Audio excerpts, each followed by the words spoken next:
Guys, हम लोगों ने चैप्टर 1 को पूरा कर लिया था और आज हम चैप्टर 2 पढ़ते हैं, जिसमें ग्लोब, अक्षांश एवं देशांतर के बारे में हमें पढ़ना है। तो सबसे पहले बात करते हैं ग्लोब की। ग्लोब क्या होता है? तो ग्लोब पृथ्वी का एक लघु रूप में एक वास्तविक प्रतिरूप है। पृथ्वी का लघु रूप में एक वास्तविक प्रतिरूप है। ये काल्पनिक नहीं है, ये वास्तविक है। मतलब कि जितनी सारी चीज़ें पृथ्वी पर होती है और जिस जगह पे होती है, हूबहू ग्लोब में भी वे सारी चीज़ें उसी अक्षांश और देशांतर पर स्थित होती हैं। अब हम यहाँ एक छोटा सा चित्र देखते हैं। इस चित्र में 2 तरीके की चित्र है। एक तो चित्र में आप देखोगे कि ये लाइन पश्चिम से पूरब खींची गई है और एक चित्र में आप देखोगे कि ये लाइन उत्तर से दक्षिण खींची गई है। तो जो ये लाइन उत्तर से दक्षिण खींची गई है, इसे हम कहते हैं देशांतर। और ये लाइन जो पश्चिम से पूरब खींची गई है, इसे हम कहते हैं अक्षांश। ये काल्पनिक रेखाएं हैं। ये काल्पनिक रेखा पृथ्वी को 2 बराबर भागों में बांटती है। अगर आप अक्षांश की बात करोगे तो ये उत्तरी गोलार्ध और ये दक्षिणी गोलार्ध कहलाती है। और जो देशांतर रेखा 2 बराबर भागों में बांटती है, वो पश्चिमी गोलार्ध और पूर्वी गोलार्ध कहलाती है। चलिए दोस्तों, पढ़ते हैं हम आगे। पिछले अध्याय में आप पढ़ चुके हैं कि हमारी पृथ्वी गोलाकार नहीं है। हम लोगों ने पढ़ा था कि गोलाकार नहीं, वो जियोट शेप, मतलब कि एक ऐसा आकार जो ध्रुवों पर चपटी होती है, जो ध्रुवों पर चपटी होती है और बीच में उभड़ी होती है, इसे हम जियोट शेप कहते हैं। यह उत्तर एवं दक्षिणी ध्रुवों पर थोड़ी चपटी तथा मध्य में थोड़ी उभड़ी हुई है। क्या आप कल्पना कर सकते हैं कि यह कैसी दिखती है? इस संबंध में जानकारी प्राप्त करने के लिए आप अपनी कक्षा में सावधानीपूर्वक ग्लोब को देखिए। ये हमारा ग्लोब है। तो ये आप जब ध्रुव ध्रुव पे देखिए, ये चपटी मालूम प्रतीत होती है और जो बीच का भाग है इसका, ये उभड़ा हुआ दिखता है। ग्लोब पृथ्वी का लघु रूप में एक वास्तविक प्रतिरूप है। मतलब कि ये बिल्कुल हूबहू कैसा है? हूबहू पृथ्वी जैसा ही है और ये काल्पनिक नहीं, ये कैसा है? वास्तविक है। तो ये ध्यान रखने योग्य बातें हैं कि ये पृथ्वी का लघु मतलब छोटा। ग्लोब विभिन्न आकार एवं प्रकार के हो सकते हैं। बड़े ग्लोब जो आसानी से एक स्थान से दूसरे स्थान नहीं ले जाए जा सकते, पॉकेट में रखने योग्य ग्लोब तथा गुब्बारे जैसे ग्लोब जिनमें हवा भरी जा सकती है एवं आसानी से एक स्थान से दूसरे स्थान ले जाए जा सकते हैं। ग्लोब स्थिर नहीं रहते। दोस्तों, ग्लोबों की अलग-अलग आकृति होती है। कुछ बड़े होते हैं, कुछ ग्लोब छोटे होते हैं और कुछ ऐसे होते हैं जिनमें हवा भरी जाती है, जिसके बाद उसे प्रयोग में लाया जाता है। ग्लोब स्थिर नहीं होते हैं। ये आप देखोगे कि ये इसके अक्ष एक्सिस हैं और ये इस पे घूमते हैं। इसे उसी प्रकार घुमाया जा सकता है जैसे कुम्हार का पहिया या लट्टू घूमता है। आपने देखा होगा कि जब कुम्हार कोई बर्तन बनाता है तो उससे पहले वो मिट्टी को टाँक, जिसे हम चाक कहते हैं, वो चाक पे उसे घुमाता है। तत्पश्चात उसे वो आकार प्रदान करता है। ग्लोब पर देशों, महाद्वीपों तथा महासागरों को उनके सही आकार में दिखाया जाता है। लघु रूप में दिखाया जाता है और उनकी स्थिति जैसी होती है, हूबहू उसी प्रकार दिखाने का प्रयास किया जाता है। पृथ्वी के समान किसी गोले पर किसी बिंदु की स्थिति का वर्णन करना कठिन है। हालांकि पृथ्वी के समान ही किसी गोले पर किसी बिंदु की स्थिति का वर्णन करना कठिन है, क्योंकि हमारा पृथ्वी बहुत बड़ा है। अब यह प्रश्न उठता है कि इस पर किसी स्थान की स्थिति कैसे बताई जा सकती है? इसके लिए हमें कुछ बिंदुओं एवं रेखाओं के संदर्भ की आवश्यकता होती है। हम जैसे प्रशांत महासागर है, कितना बड़ा महासागर है, उस महासागर को हम ग्लोब पे कैसे दिखाएंगे? तो इसके लिए हम कुछ बिंदु और कुछ रेखाओं को संदर्भित करते हैं। आप देखेंगे कि एक सुई ग्लोब में झुकी हुई अवस्था में स्थित होती है, जिसे अक्ष कहा जाता है। यहाँ देखिए, ये झुकी हुई अवस्था में सुई दिखाई देती है। इसे ही हम क्या कहते हैं? अक्ष कहते हैं, जिस पर पृथ्वी घूर्णन करती है।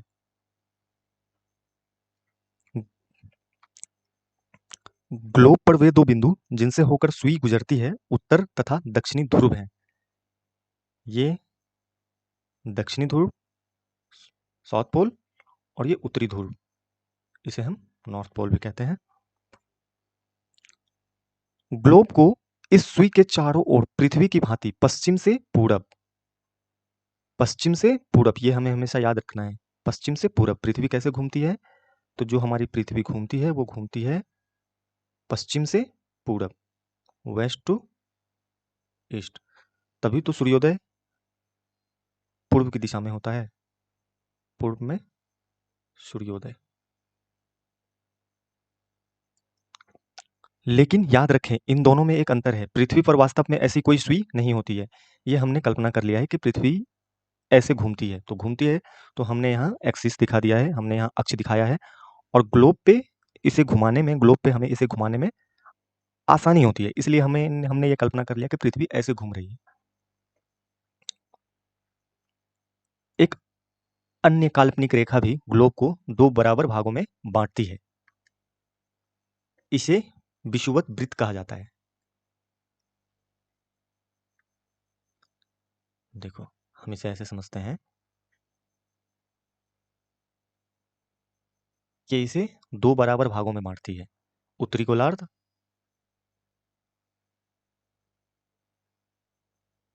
और दक्षिणी गोलार्ध।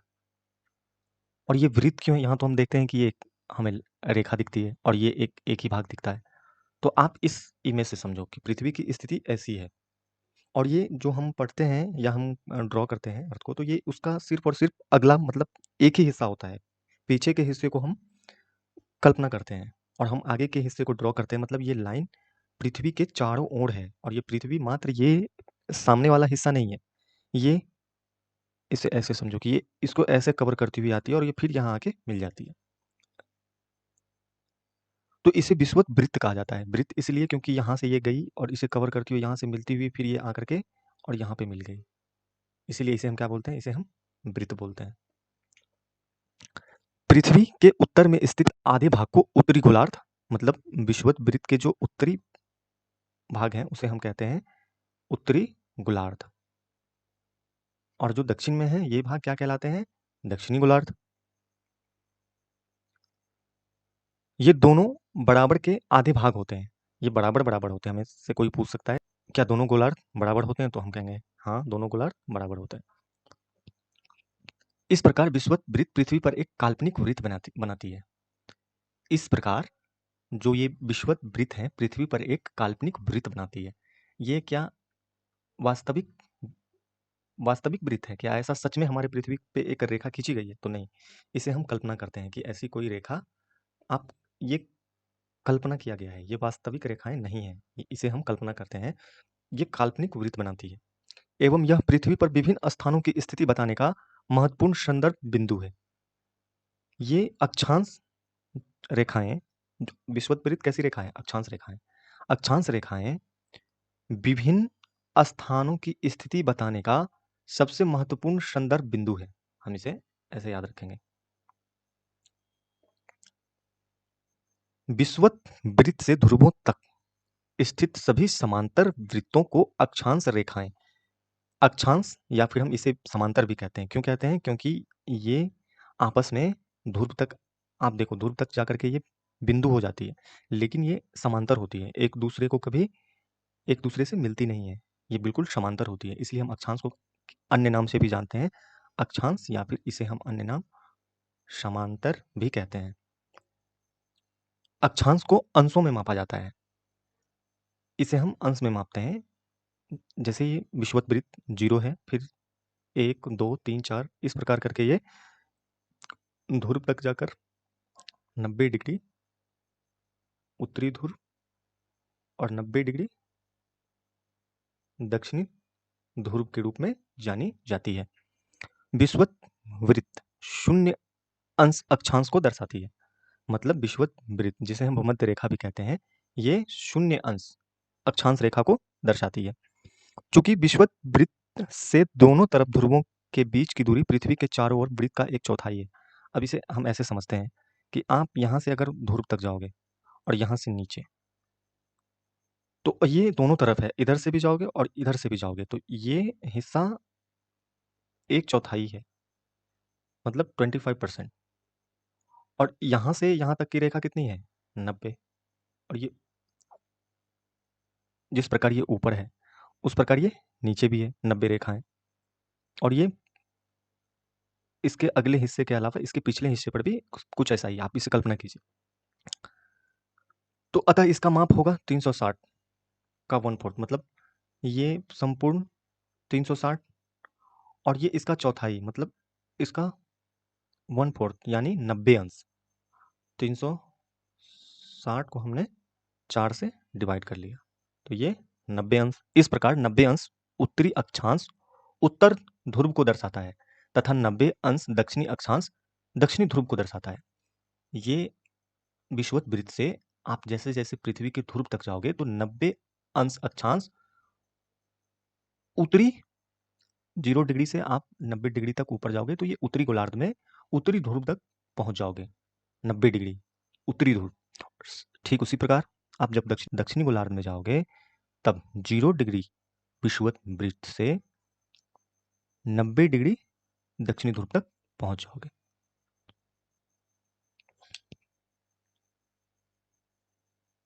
इस प्रकार विषुवत वृत्त के उत्तर की सभी समांतर रेखाओं को उत्तरी अक्षांश कहा जाता है। विषुवत वृत्त के उत्तर की, ये विषुवत वृत्त है और इसके उत्तर की सभी समांतर रेखाओं को उत्तरी अक्षांश, मतलब उत्तरी अक्षांश विषुवत वृत्त के उत्तर में, मतलब उत्तरी गोलार्ध में, तथा विषुवत वृत्त के दक्षिण स्थित सभी समांतर रेखाओं को दक्षिणी अक्षांश। ये 0 डिग्री, ये दक्षिणी अक्षांश। इसलिए प्रत्येक अक्षांश के मान के साथ उसकी दिशा यानी उत्तर या दक्षिण को भी लिखा जाता है। आपने अक्सर देखा होगा कि जैसे हम कर्क रेखा को लिखते हैं उत्तरी, फिर हम मकर रेखा को लिखते हैं, तो मान लगभग एक ही हैं दोनों के, लेकिन ये उत्तर और दक्षिण हमें बताते हैं कि ये रेखा कर्क रेखा है और ये रेखा मकर रेखा है। आगे समझते हैं। सामान्यतः इसे उत्तर या दक्षिण से व्यक्त किया जाता है। उदाहरण के लिए महाराष्ट्र में चंद्रपुर एवं ब्राजील दक्षिण अमेरिका में बेलो हॉरिजॉन्टो दोनों ही एक ही अक्षांश 20 अंश पर स्थित है, लेकिन चंद्रपुर विषुवत वृत्त के 20 अंश उत्तर में एवं बेलो हॉरिजॉन्टो विषुवत वृत्त के 20 अंश दक्षिण में स्थित है। इसे हम ऐसे समझते हैं, हमने एक ग्लोब बनाया, उस ग्लोब में हमने विषुवत वृत्त को लिया, तत्पश्चात 20 अंश उत्तर और ये 20 अंश दक्षिण। यहाँ हमने उत्तर लिखा और यहाँ हमने दक्षिण लिखा। तो हमें कहा गया है कि जो हमारा चंद्रपुर है, ये हमारा, अगर हमने भारत को बनाया तो ये हमारा यहाँ क्या है, चंद्रपुर। और बोलो हॉरिजॉन्टो 20 डिग्री दक्षिण अक्षांश पर स्थित है, मतलब ये बोलो हॉरिजॉन्टो अगर ब्राजील में है तो ये यहाँ स्थित है, दक्षिण अमेरिका में।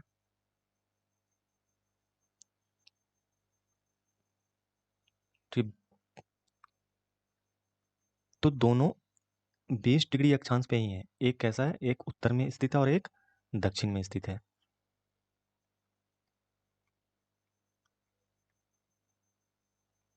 से स्पष्ट है कि जैसे जैसे हम विषुवत वृत्त से दूर जाते हैं अक्षांश का आकार घटता जाता है। इस चित्र में देखते हैं कि आप यहाँ देखोगे कि ये अगर विषुवत वृत्त है, ऐसे समझते हैं, विषुवत वृत्त से दूर जाते हैं तो अक्षांशों का आकार घटता जाता है। आप ऐसे देखो, ये अगर विषुवत वृत्त है, फिर यहाँ तक आप जाओगे ध्रुवों तक, इसका आकार बहुत ही छोटा हो जाता है, ये उत्तर दक्षिण दोनों में इस प्रकार बिंदु के रूप में दिखाई देता है ये हमें। तो जैसे जैसे हम विषुवत वृत्त से दूर जाते हैं अक्षांशों का आकार घटता जाता है। इसे हम नोट कर लेते हैं, आगे पढ़ते हैं। महत्वपूर्ण अक्षांश, अक्षांश समांतर रेखाएं, महत्वपूर्ण समांतर रेखाएं कौन कौन से हैं? विषुवत वृत्त, ये महत्वपूर्ण है। उत्तर ध्रुव, ये 90 डिग्री उत्तरी। दक्षिण ध्रुव 90 डिग्री दक्षिणी। इसके अतिरिक्त 4 महत्वपूर्ण अक्षांश रेखाएं और भी है, मतलब टोटल महत्वपूर्ण 7 हैं, जिसमें हमने 3 को देख लिया। एक तो ये विषुवत वृत्त और ये एक उत्तर ध्रुव और ये दूसरा दक्षिण ध्रुव। टोटल कितने हो गए? 3। 4 अन्य को देखते हैं। एक है उत्तरी गोलार्ध में कर्क रेखा, जो ये रेखा है उत्तरी गोलार्ध में, ये क्या है? कर्क रेखा 23.5 डिग्री उत्तरी। फिर दूसरा है दक्षिणी गोलार्ध में मकर रेखा, मतलब 23.5 डिग्री दक्षिणी, ये रेखा मकर रेखा है। विषुवत वृत्त के 66.5 डिग्री उत्तर में उत्तर ध्रुव वृत्त, ये विषुवत वृत्त है। और इसके 66.5 डिग्री उत्तर में जो ये वृत्त है, ये क्या है? उत्तर ध्रुव वृत्त। और विषुवत रेखा के 66.5 डिग्री दक्षिण में, मतलब ये वृत्त, ये क्या है? ये है विषुवत दक्षिण में दक्षिण ध्रुव वृत्त, इसे हम दक्षिण ध्रुव वृत्त कहते हैं। ये देखो, ये 0 डिग्री, ये फिर यहाँ से 66.5 डिग्री में उत्तर में हम इसे कहते हैं उत्तरी ध्रुव वृत्त, और दक्षिण में हम इसे कहते हैं दक्षिणी ध्रुव वृत्त। आगे पढ़ते हैं। पृथ्वी के ताप कटिबंध। कर्क रेखा व मकर रेखा के बीच सभी अक्षांशों पर सूर्य वर्ष में एक बार दोपहर में सिर के ठीक ऊपर होता है। मतलब आप इसे ऐसे समझो कि ये 0 डिग्री है और ये कर्क रेखा मतलब 23.5 डिग्री उत्तरी, और मकर रेखा मतलब 23.5 डिग्री दक्षिणी। तो सूर्य, अगर ये सन है तो ये सूर्य क्या करती है? वर्ष भर इन रेखाओं के, कर्क और मकर रेखा के बीच, इन रेखाओं के बीच सभी अक्षांश पे, मतलब 23.5 डिग्री उत्तरी और 23.5 डिग्री दक्षिणी से छोटी जितनी भी अक्षांश रेखाएं हैं, उन रेखाओं पर सूर्य वर्ष में एक बार दोपहर में सिर के ठीक ऊपर होता है। मतलब कि एक ऐसा समय जहां सूर्य की रेखा हमें लंबवत प्राप्त होती है। इसलिए इस क्षेत्र में सबसे अधिक ऊष्मा प्राप्ति होती है तथा इसे उष्ण कटिबंध कहते हैं। इस क्षेत्र को क्या कहा जाता है? उष्ण कटिबंध। यहाँ चित्र में दे रखा है कि ये क्षेत्र है, ये क्षेत्र क्या कहलाता है? ये क्षेत्र कहलाता है उष्ण कटिबंध का क्षेत्र। आगे पढ़ते हैं। कर्क रेखा तथा मकर रेखा के बाद किसी भी अक्षांश पर दोपहर का सूर्य कभी सिर के ऊपर नहीं होता है।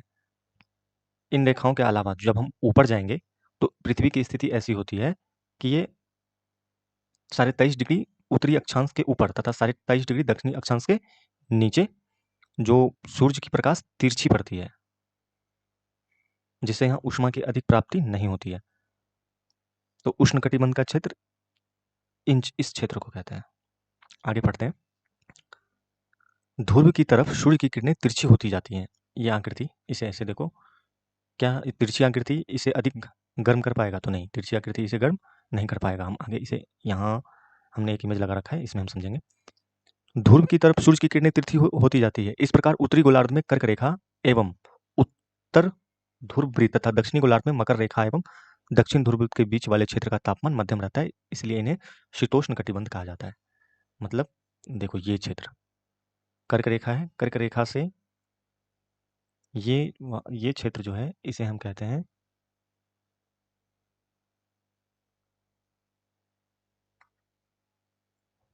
देखो, उत्तरी गोलार्ध में कर्क रेखा एवं उत्तर ध्रुव वृत्त तथा दक्षिणी गोलार्ध में मकर रेखा एवं दक्षिण ध्रुव वृत्त के बीच वाले क्षेत्र के तापमान मध्यम रहता है, इसलिए इन्हें शीतोष्ण कटिबंध कहा जाता है।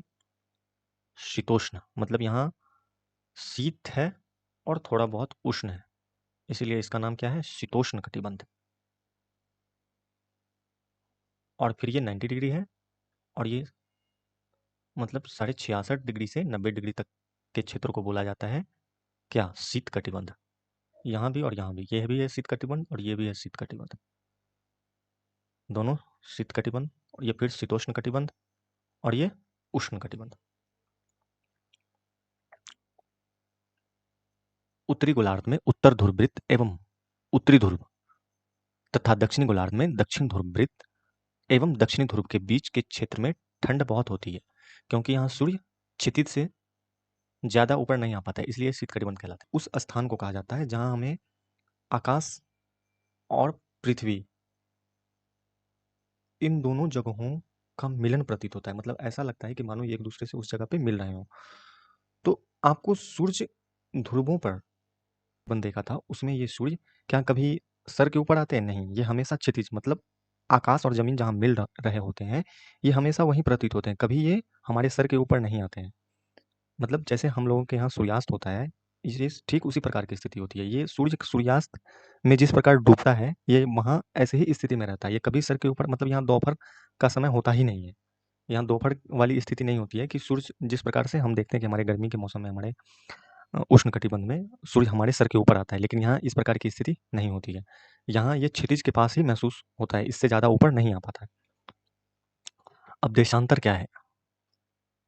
किसी स्थान की स्थिति को बताने के लिए उस स्थान के अक्षांश के अतिरिक्त कुछ और जानकारियों की आवश्यकता भी होती है।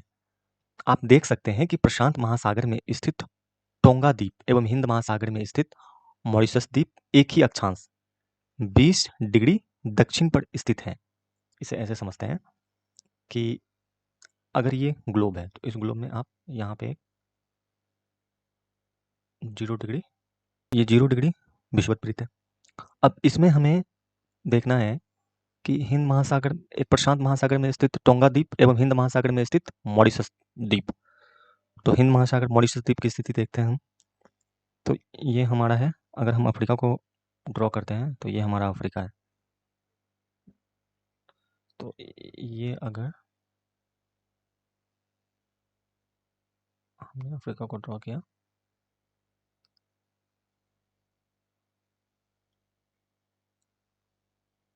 और ये 43.5 डिग्री उत्तरी।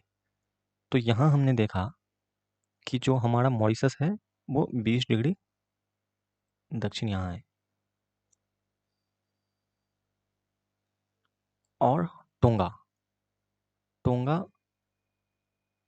ये ऑस्ट्रेलिया है, और यहाँ टोंगा है, ये हिंद महासागर का क्षेत्र है, और ये प्रशांत महासागर का क्षेत्र है।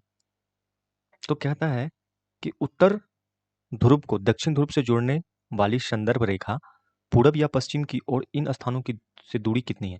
मतलब कि ये रेखाएं जो उत्तर ध्रुव और दक्षिण ध्रुव को जोड़ती हैं और यहाँ जाके आपस में मिल जाती है, ये रेखाएं आप देखो कि ये दोनों एक ही अक्षांश में है, लेकिन इनके बीच की दूरी कितनी है इसका पता हम इन देशांतर रेखाओं के द्वारा लगाते हैं। इसे हम यामोत्तर रेखा भी कहते हैं। ये यही कहना चाह रहा है। आगे बढ़ते हैं। क्या इन संदर्भ रेखाओं को देशांतरीय यामोत्तर कहते हैं तथा उनके बीच की दूरी को देशांतर के अंशों में मापा जाता है। हमने अक्षांश में भी देखा था। प्रत्येक अंश को मिनट में तथा मिनट को सेकंड में विभाजित किया जाता है। ये अर्धवृत्त है। जैसे कि हमने अक्षांश को देखा था, तो ये वृत्त है, लेकिन देशांतर क्या है? अर्धवृत्त है। इस इमेज में देखो आप कि ये रेखाएं पूर्ण वृत्त नहीं बनाती है, ये आपस में जाके यहाँ देखोगे कि यहाँ जाके मिल जाती है, और ये आप जैसे विषुवत वृत्त से ऊपर की ओर जाओगे तो ये दो देशांतर रेखाएं आपस में नजदीक होती प्रतीत होती है, और ये ध्रुवों के पास जाकर के बिल्कुल मिल जाती है। ये तथा उनके बीच की दूरी ध्रुवों की तरफ बढ़ने पर घटती जाती है। जैसे आप अगर ध्रुव की ओर, ये विषुवत वृत्त है, अगर इन इससे ऊपर जाओगे तो आप देखोगे यहाँ की दूरी देखो, यहाँ की दूरी देखो, यहाँ की दूरी कितनी कम होती जा रही है, और एक समय आकर के ये दूरी बिल्कुल नगण्य हो जाती है, शून्य हो जाती है, जहाँ सभी देशांतरीय यामोत्तर आपस में मिल जाती है। देशांतर के अन्य नाम यामोत्तर भी हैं। अक्षांश समांतर रेखाओं से भिन्न सभी देशांतरीय यामोत्तर की लंबाई समान होती है। जहाँ हमने जो हमारी अक्षांश रेखाएं थी उसकी लंबाई हमने देखा था कि ये ध्रुव पे जाके छोटी होती जाती है, यहाँ भी छोटी होती जा रही है, यहाँ थोड़ी बड़ी थी, यहाँ थोड़ी बड़ी थी, यहाँ सबसे बड़ी थी। तो लंबाई क्या है? लंबाई घटता जा रहा है, ध्रुवों की तरफ लंबाई घटता जा रहा है, जबकि सभी देशांतरीय यामोत्तर की लंबाई समान होती है। जबकि ये इनकी लंबाई क्या होती है? समान लंबाई होती है इनकी। देशांतर रेखा की लंबाई समान होती है, देशांतर रेखा की लंबाई समान होती है। इसलिए इन्हें सिर्फ मुख्य संख्याओं में व्यक्त करना कठिन था। तब सभी देशों ने निश्चय किया कि ग्रीनविच, जहां ब्रिटिश राजकीय वेधशाला स्थित है, से गुजरने वाली यामोत्तर से पूर्व और पश्चिम की ओर गिनती शुरू की जाए। मतलब कि ये ग्रीनविच वेधशाला का क्षेत्र है जो लंदन में स्थित है, और यहाँ से इसे 0 डिग्री मान लिया गया, और यहाँ से +2 +3 +4 ऐसे, और इधर -1 -2 -3 इस प्रकार से, और इधर इस यामोत्तर को प्रमुख यामोत्तर कहते हैं। मतलब ये प्रमुख, ये 0 डिग्री जो ग्रीनविच से गुजरता है, इसे हम क्या कहते हैं? इसे हम प्रमुख यामोत्तर कहते हैं। इसका मान 0 डिग्री देशांतर है तथा यहाँ से हम 180 डिग्री पूरब या 180 डिग्री पश्चिम तक गणना कर सकते हैं। मतलब ये कितनी रेखाएँ हैं? 0 डिग्री से 180 डिग्री इधर और मतलब पूरब में, और 0 डिग्री से 180 डिग्री पश्चिम में। और ये 180 डिग्री पूरब और 180 डिग्री पश्चिम की ये रेखाएँ अलग-अलग नहीं है। ये एक ही रेखा है, जिसे हम, अगर आप 0 डिग्री से पूर्व में 180 तक जाओगे और 0 डिग्री से पश्चिम में 180 तक जाओगे, तो ये 180 की रेखाएँ एक ही रेखा, पूरब और पश्चिम के लिए एक ही 180 डिग्री की रेखा है। प्रमुख यामोत्तर तथा 180 डिग्री यामोत्तर मिलकर पृथ्वी को 2 समान भागों, पूर्वी गोलार्ध एवं पश्चिमी गोलार्ध में विभक्त करती है। मतलब कि ये प्रमुख यामोत्तर और इसके ठीक पीछे, मतलब अगर आप गेंद की भांति पृथ्वी की कल्पना करो, तो एक लाइन को ड्रॉ करो और उसके ठीक पीछे एक लाइन को ड्रॉ करो। तो जो 0 डिग्री है वो प्रमुख यामोत्तर कहलाएगी और ठीक उसके पीछे जो देशांतर रेखा है 180 डिग्री की, वे दोनों मिलकर के पृथ्वी को 2 बराबर भागों में बाँट देती है, जिस प्रकार हमने अक्षांश को देखा था।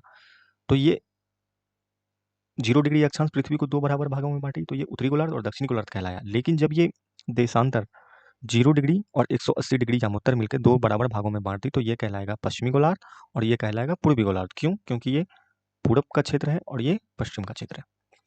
आगे पढ़ते हैं। इसलिए किसी स्थान के देशांतर के आगे पूर्व के लिए अक्षर पू तथा पश्चिम के लिए अक्षर प का उपयोग करते हैं। यह जानना रोचक होगा कि 180 डिग्री पूर्व और 180 डिग्री पश्चिम यामोत्तर एक ही रेखा पर स्थित है। मतलब कि ये जो रेखा है, आप इधर से आओगे तो यहाँ 180 और इधर से आओगे तो यहाँ 180। ये दोनों रेखा अलग-अलग रेखा नहीं है, ये एक ही रेखा। अब ग्लोब पर अक्षांश रेखाओं एवं देशांतरीय यामोत्तर द्वारा बनी ग्रिड को देखो। ग्रिड मतलब ये जो आकृति बन रही है, इसे हम ग्रिड कहते हैं। ये ग्रिड, ग्रिड मतलब ऐसी आकृति, ये ग्रिड कहलाती है, जालीनुमा आकृति। अगर आपको किसी स्थान के अक्षांश एवं देशांतर की सही जानकारी हो, तो ग्लोब पर आप उस स्थान का पता आसानी से लगा सकते हैं। उदाहरण के लिए असम धुबरी 26 डिग्री उत्तरी अक्षांश एवं 90 डिग्री पूर्वी देशांतर पर स्थित है। अगर आप ग्लोब में ये कर्क रेखा, अब ये हमारा भारत है और भारत में ये आसाम है। तो आसाम में ये 26 डिग्री उत्तरी अक्षांश और 90 डिग्री पूर्वी देशांतर, तो ये तो अक्षांश है और ये देशांतर है। और जहाँ ये आपस में मिल रहे हैं, वही असम का क्या कहलाएगा? धुबड़ी। यहाँ यह बिंदु धुबड़ी की सही स्थिति होगा। इसको समझने के लिए कागज पर समान दूरी वाले क्षैतिज तथा ऊर्ध्वाधर रेखाएं खींचिए। क्षैतिज तथा ऊर्ध्वाधर रेखा, मतलब ये रेखा क्षैतिज रेखा कहलाती है और रेखा ये रेखा ऊर्ध्वाधर रेखाएं कहलाती है।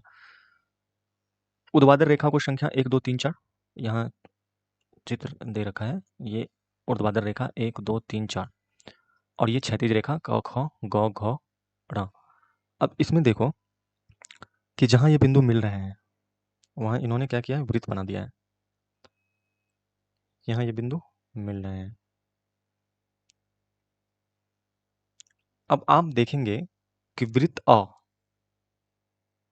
6 डिग्री उत्तरी अक्षांश। अब वृत्त अ देखो, ये जो वृत्त है, ये 6 डिग्री उत्तरी अक्षांश, ये कैसी रेखा है? तो क्षैतिज रेखा अक्षांश रेखा होती है तथा 1 डिग्री पूर्वी देशांतर पर स्थित है।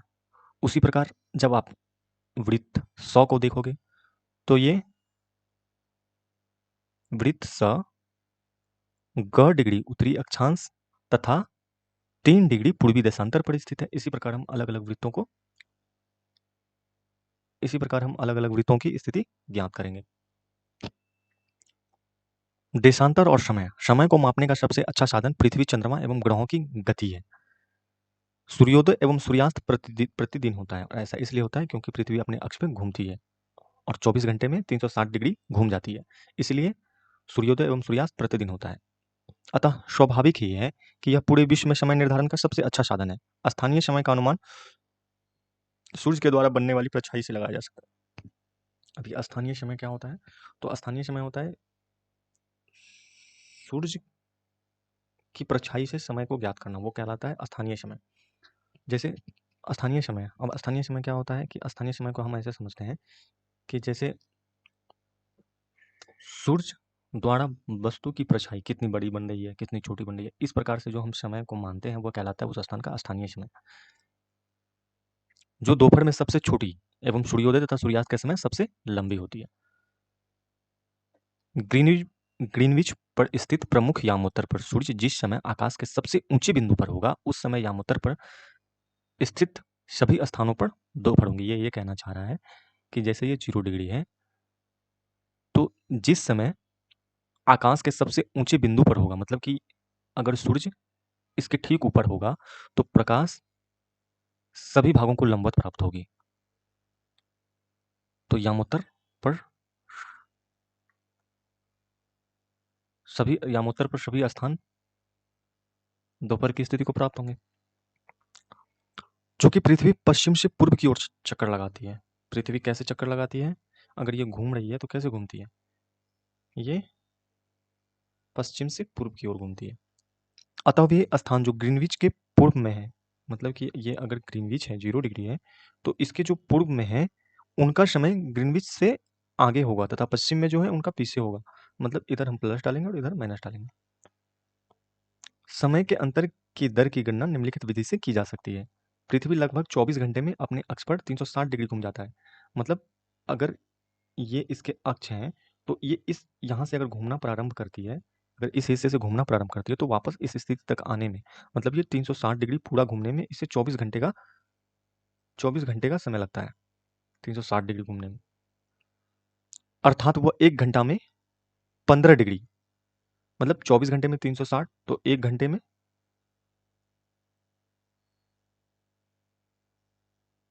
15 डिग्री घूम जाती है, और 1 घंटा मतलब 60 मिनट में 15 डिग्री, तो एक डिग्री घूमने में लगा समय बराबर 4 मिनट। मतलब 1 डिग्री घूमने में, पृथ्वी को 1 डिग्री घूमने में 4 मिनट का समय लगता है, और वो 24 घंटे में 360 डिग्री घूम जाती है। इस प्रकार जब ग्रीनविच में दोपहर 12 बजते हैं, तब ग्रीनविच से 15 डिग्री पूरब में समय होगा 15 गुना 4 60 मिनट, अर्थात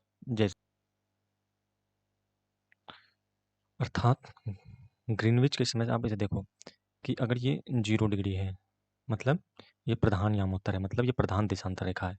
अगर आप यहाँ से 15 डिग्री पूर्व आओगे, तो समय में कितना अंतर होगा? 1 घंटे का अंतर होगा, और ये ज़्यादा होगा कि कम होगा? तो ज़्यादा, 1 घंटा ज़्यादा होगा, और ये इधर 1 घंटा, आप इधर से 15 डिग्री पश्चिम की ओर जाओगे तो 1 घंटा कम होगा। ग्रीनविच के समय से 1 घंटा आगे, अर्थात वहाँ दोपहर का 1 बजेगा। अगर यहाँ 12 बज रहा है तो 15 डिग्री आगे यहाँ 1 बजेगा, और यहाँ 11 बजेंगे। लेकिन ग्रीनविच से 15 डिग्री पश्चिम का समय से 1 घंटा पीछे, यानी वहाँ सुबह के 11 बजे होंगे, यहाँ दोपहर अभी आया नहीं है। इस प्रकार जब ग्रीनविच पर दोपहर के 12 बजे होंगे, उस समय 180 डिग्री पर मध्य रात्रि होगी। मतलब कि अगर यहाँ 12 बजेगा, यहाँ 12 का समय होगा, यहाँ 12 बज रहे होंगे, तो 1 घंटा पीछे, यहाँ सुबह के 11 बजे होंगे, इस प्रकार ग्रीनविच 12 बजे होंगे, तो उस समय 180 डिग्री पर मध्य रात्रि होगी। मतलब कि अगर यहाँ 12 बजे होंगे, तो उस समय जो ये इसके ठीक पीछे की रेखा 180 डिग्री रेखा है, वहाँ पे क्या होगी? वहाँ पे मध्य रात्रि होगी, पर मध्य रात्रि होगी। जो ये देशांतर रेखाएं हैं, इसके ठीक पीछे एक रेखा है जिसे हम 180 डिग्री यामोत्तर कहते हैं। यहाँ कैसी स्थिति होगी? तो यहाँ मध्य रात्रि होगी। ये क्वेश्चन बराबर पूछे जाते हैं एग्जाम में। तो ये कैसी स्थिति होगी? तो ये मध्य, यहाँ क्या होगी? तो मध्य रात्रि होगी। अब आगे बढ़ते हैं। किसी स्थान पर जब सूर्य आकाश में अपने उच्चतम बिंदु पर होता है, दोपहर में उस समय घड़ी में दिन के 12 बजते हैं।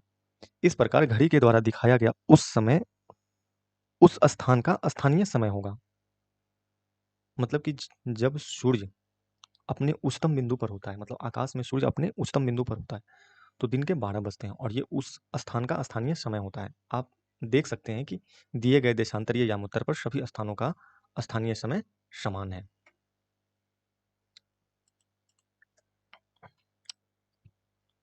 हम मानक समय क्यों मानते हैं? अलग अलग यामोत्तर पर स्थित स्थानों के स्थानीय समय में अंतर होता है।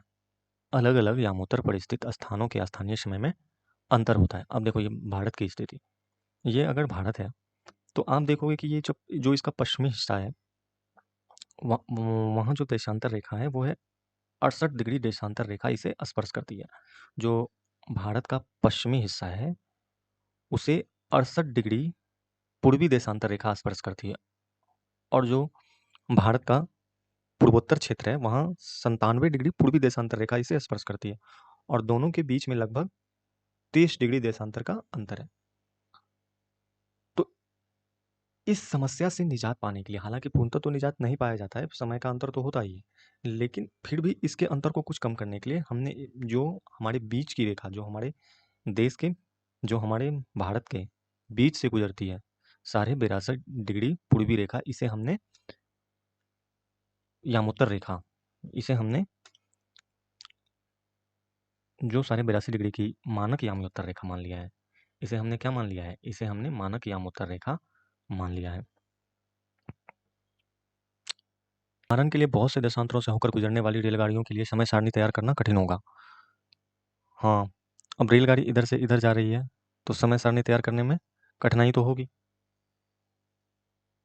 भारत में गुजरात के द्वारका और असम के डिब्रूगढ़ के स्थानीय समय में लगभग 1 घंटा 45 मिनट का अंतर होगा। इसलिए यह आवश्यक है कि देश के मध्य भाग से होकर गुजरने वाली किसी यामियोत्तर के स्थानीय समय को देश का मानक समय मान लिया जाए। इसलिए हमने मान लिया है किसे?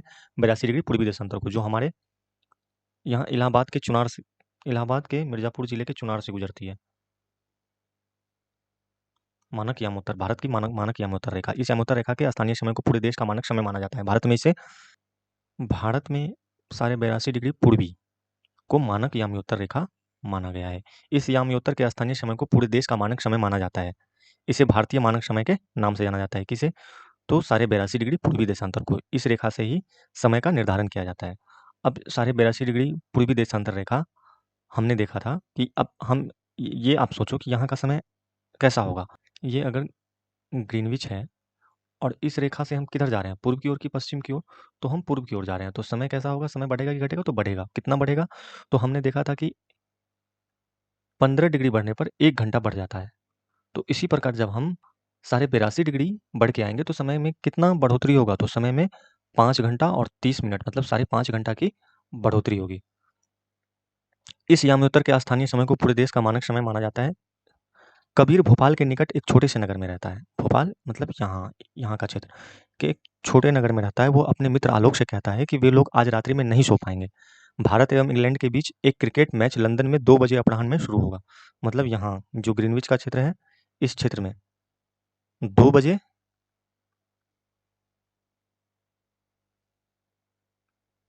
अपराह्न में शुरू होगा, अर्थात भारत के समयानुसार मैच शाम के 7:30 बजे शुरू होगा तथा देर रात्रि में समाप्त होगा। मतलब कि यहाँ अगर 2 बज रहे हैं तो 2 बजे का दोपहर का समय है, 2 बज रहे हैं, उस समय भारत में जो समय होगा वो शाम के 7:30 बजे होंगे। क्यों? क्योंकि भारत का समय वहाँ से 5.5 घंटा आगे है। क्या आप जानते हैं कि भारत एवं इंग्लैंड के बीच समय में क्या अंतर है? ग्रीनविच के पूर्व, मतलब कि ये ग्रीनविच है और यहाँ हमारा